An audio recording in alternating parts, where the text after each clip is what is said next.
Hi, Dana and Kevin. This is Zay with Movie Junk. It's really an honor to have you both on our show today. Thank you. Thanks for your interest. And I'm really excited to dive into season 3 with you both. Kevin, if I may start with you, having starred in a mob classic in Casino, and sort of getting back into that world again in Tulsa King, what unique elements do you think Tulsa King brings to the mob genre?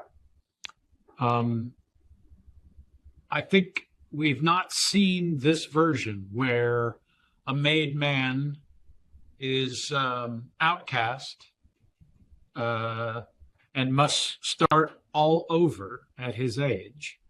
And what I loved about season 1 was it all felt very real, how he went about it. First thing you do is you go to the local weed store and say, you're a cash business, you need protection. I mean, it all one beat after another. And then through season 2, as his world and empire expands, as compelling as hell and hilarious and violent, all those things, it was still very, very real. So I was wildly excited to join the circus, for sure. Absolutely. And Dana, if I can jump into your character, season 2 ended on a very, very epic cliffhanger. And we tend to see a lot of the general's love interests leave him. Your character tends to stay with him. Why is that? She just can't quit him. There's just something about the guy that she's just crazy about him. I think she's not had a man like that in her life in a long time that can meet her halfway. Tough guy, but also has a heart. Violent, but also has a code. I think she's intrigued and she likes the dark side. Absolutely. And Kevin, with your character who plays Special Agent Musso, there's a little bit of a history between you and the general. Without giving any spoilers away, what can you tell us more about your character and how they're connected? Well, I think the audience will be, there's a lot of surprises throughout this season for Dwight's character regarding what Special Agent Musso's agenda is. It's presented in one way and evolves in surprising ways. And so playing that was super fun and exciting. And I think it's a hell of a ride for the audience. Excellent, excellent. And Dana, you actually share a lot of screen time with Scarlett, Sylvester Stallone's real-life daughter. How have you seen her evolve as an actress and as a human being over the last few seasons? Oh, it's been great to see. That girl's a powerhouse. She takes after her father. She is ambitious, but hardworking. She's written scripts. She learned from the guy who wrote Rocky, write your own stuff, create your own world. And that's what she's doing. And she just gets better and better. And also, I got to say, Sly's kids are fantastic. Hats off to Jennifer, his wife, his 3 daughters. They all have such a strong work ethic. And that shows. And Scarlett's going to do really well. Absolutely, absolutely. And Kevin, what was the funnest part of working with Sylvester Stallone? The surprising and fun part of working with Sly, who I had never met, was to go toe-to-toe with someone who had come from Mount Rushmore, let's face it, and encourage improvisation, which is my wheelhouse. And to have a little bit of a sense of humor in our adversarial relationship. That was all very exciting. Excellent, excellent. And Dana, just last question. Is there anything that your character is not willing to do? I haven't found it yet. Let's just say I haven't been asked to kill anybody yet. We'll see what happens. Excellent, excellent. Kevin, Dana, thank you so much for your time. Can't wait for fans to see Tulsa King Season 3, September 21st. And looking forward to talking soon. Take care, guys. Thank you. How y'all doing today? Damn Hi. good, Ricky, inspired by the beard. This is a big beard. We've had a lot of people with beards today. Is this one the best one, though? Oh, Yes, yes. Yeah. Clearly, Okay. Ricky. What kind of a question is that?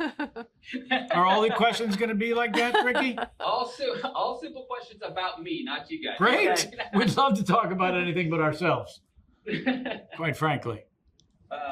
Dana, first to you. Obviously, you're entering your third season playing Margaret. Do you find yourself kind of excited to see the direction of where your character will go when you read the script? Oh yes, because you never know season to season what's going to happen this time, you know. But you know, like Kevin and I were saying, I'm just happy to be there. I love working with Sly. It's so much fun, and I just feel grateful, you know, because it's just a great show to be on. Yeah, Kevin, obviously you're new to the world of Tulsa King. You know, you're playing special agent here who kind of has that vendetta against Dwight. What attracted you to the role, and what was the preparation process like bringing that character to life? It sort of fell into my lap. You know, I've been very, very fortunate all these years after A Few Good Men to cross over from auditioning to getting offers. So when something this ginormous falls out of the thin blue, a runaway smash hit, 2 seasons under its belt. Hey, would you like to join us for season 3? You know, my head spins. It's truly, and then to read the character, is it going to be adversarial with Sly's character? Fantasy come true to go toe to toe with Mount Rushmore. So my preparation was be ready, be prepared when you show up on day one. And then I found a level of generosity as a scene partner that I had not anticipated. He's very warm and very surprisingly funny and disarming and just generous and looks after you in a magical way. Mm-hmm. Dana, I love Margaret. She has this sassiness about her, I think it is, that I really just enjoy. She likes to stand up for herself, obviously. You know, she stood up, went toe-to-toe with Cal through season 2, kind of moving into season 3. I love Neil. What's it like working with him? Oh, adore Neil. You know, I worked with Neil on his first job out of college. Wow. He was a dying soldier on China Beach, and he was so good. And it was our last episode, and I said to him, "You're going to do fine. You're going to do just fine." You and those and eyes? He has, yes. he had dark hair then. So to be able to, then I worked with him on Desperate Housewives, and now we're together again. So it's just, we seem to be crossing paths all the time. But, you know, Neil is great. He's a lot like Sly in that he's always making different projects on the side. He makes his own movies now, he and his wife. And he shows up, he loves doing what he does. And watching Sly and him go together, and I'm kind of stuck in between the two, is such a delight because Neil is not going to back down. You know, he has so much fun just like getting back at Sly.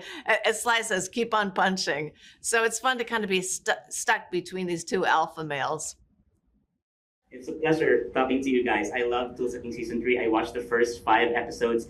I have a question for you, Dana. My first question is for you. The last time fans saw Margaret in Season 2 finale, the FBI was raiding her home. Can you tell us more about what Dana's mindset was during that encounter and how will that affect her relationship with Dwight in Season 3? Well, I didn't know it was the FBI, that's for sure. I just knew it was these strange men bursting into my bedroom, which, you know, can happen. But, season 3, I think she has to decide, is this the kind of life I want? You know, is being with Dwight worth all the stuff that goes with being with Dwight? And I think we know what the answer is. For Kevin, I have a question for you. Special Agent Musso is such a complex character. He's interesting, he's intimidating. And one of the early things that audiences will see in Season 3 is that you have a certain grip on Dwight Manfredi. Can you tell us more about your experience working with Sylvester Stallone? And what can you tease about your character's dynamic with him in Season 3? Sly and I had not met, let alone worked together prior to this, which we both found surprising.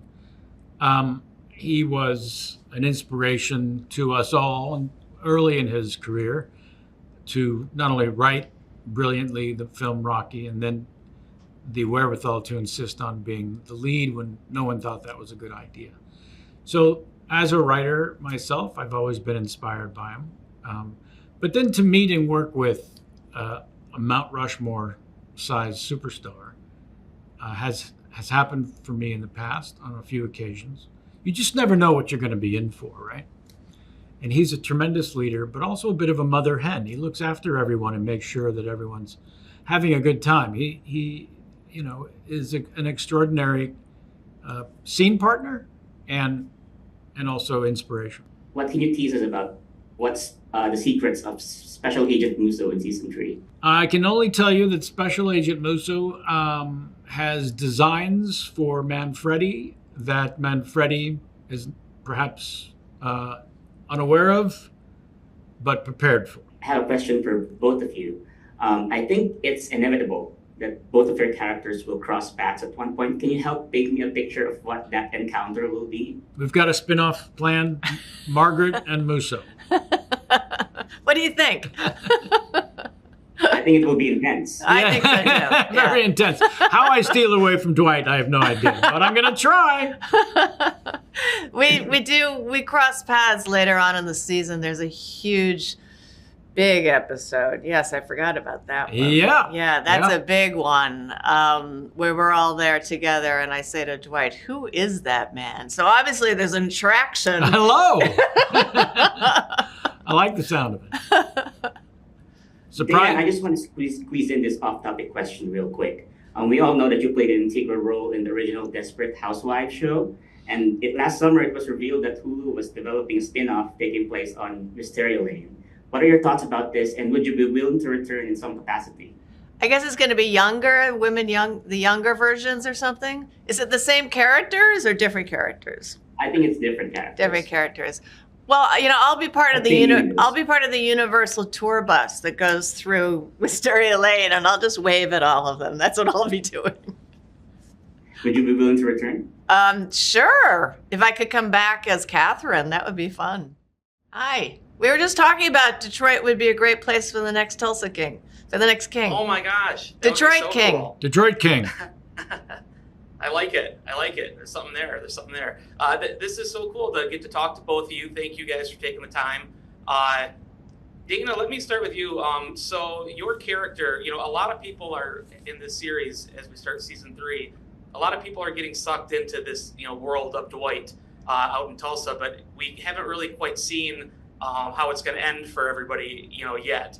For your character specifically, what is it about Dwight that she's drawn to, and what can we kind of expect, without any spoilers, of course, but what can we expect this season from Margaret?